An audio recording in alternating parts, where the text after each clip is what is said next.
अस्सलाम वालेकुम नाज़रीन, महरान टीवी न्यूज़ में वाक़े भलीकार मां फराशा। सब खां पहिरियां हिकु नज़र हेडलाइन ते। पाकिस्तान पारां गडियल अरब इमारात खे कर्ज़ वापस करण जो फ़ैसिलो। नाणे वारी वज़ारत $3.5 अरब समेत 4.8 अरब अदायगियुनि जो बंदोबस्त करे वरितो।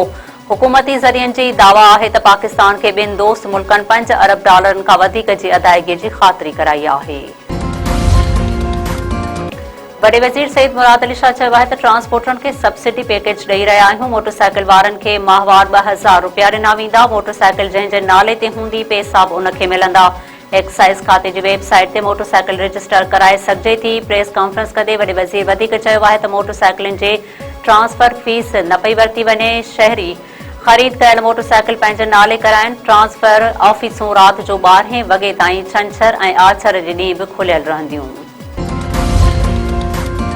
अमेरिका ऐं ईरान विच में 45 ॾींहनि जी जंगबंदीअ लाइ कोशिशूं तेज़। अमरीकी मीडिया जो चवणु आहे त अमेरिका, ईरान ऐं इलाक़ाई सालसनि विच में 45 ॾींहनि जी जंगबंदीअ जे शर्तुनि ते ॻाल्हि ॿोल हली रही आहे, जेका जंग जे मुस्तक़िल ख़ात्मे जो बाहिस बणिजी सघे थी। 48 कलाकनि में जुज़वी मुआहिदे ते पहुचण जा इम्कान घटि आहिनि, पर उहा आख़िरी कोशिश जंग में इज़ाफ़े खे रोकण जो वाहिद मौक़ियो आहे। मीडिया रिपोर्ट में वधीक चयो वियो आहे त ॿियो मरहलो जंग जे ख़ात्मे ते मुआहिदो हूंदो। ॻाल्हियुनि लाइ वधीक वक़्त जी ज़रूरत पवण ते जंगबंदीअ में वाध करे सघिजे थी। अमेरिका ऐं ईरान सां राब्तनि में पाकिस्तान, मिस्र ऐं ॿिया मुल्क बि शामिल आहिनि।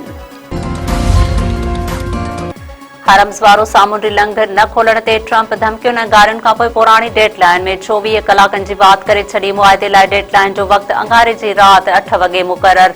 ईरान जे तेल ते कब्ज़े जी बि धमकी। मुख़्तलिफ़ इंटरव्यूज़ ऐं बयाननि में ट्रंप चयो आहे त स्टीव विटकोफ ऐं जेड डिक्शनर ईरानियुनि सां सख़्त ॻाल्हियूं करे रहिया आहिनि। वॾो इम्कान आहे त अॼु मुआहिदो थी वेंदो। इहो बि मुमकिन आहे त मुआहिदो न थिए। अमरीकी सदर वधीक चयो आहे त ईरान मथां क़यामत बर्पा थी वेंदी। ईरान जे तेल ते कब्ज़ो करण ते बि ग़ौर करे रहिया आहियूं। अमेरिका ऐं इसराइल जा ईरान मथां हमला, 6 ॿारनि समेत 24 ॼणा शहीद, केतिरा ई ज़ख़्मी। ईरानी मीडिया मूजिबि हमलनि में तेहरान जूं 3 रिहायशी इमारतूं मुकमल तौर ते तबाह थी वयूं। 50 खे नुक़सान पहुतो आहे। मस्जिद, यूनिवर्सिटी ऐं गैस स्टेशन खे बि निशानो बणायो वियो। ईरानी मीडिया जो वधीक चवणु आहे त कुम शहर में रिहायशी इमारत खे निशानो बणायो वियो आहे, जंहिंमें 5 ॼणा शहीद थी विया। बेरूत मथां इसराइल जे बमबारीअ में 8 ॼणा शहीद ऐं 5 ज़ख़्मी थी पिया। ईरान जो जवाबी हमलो, इसराइल मथां मीज़ाइलनि जी बरसात करे छॾी। तिल अबीब में इमारत तबाह, विच इसराइल में 15 इमारतुनि खे नुक़सान पहुतो। हैफ़ा में इमारत मां केतिरनि ई कलाकनि खां पोइ 2 लाश कढिया विया। ॿियनि जी ॻोल्हा जारी। मीज़ाइल हमले में घणमाड़ इमारत तबाह थियण करे 4 ॼणा दॿिजी विया हुआ ऐं 4 ज़ख़्मी थी पिया हुआ।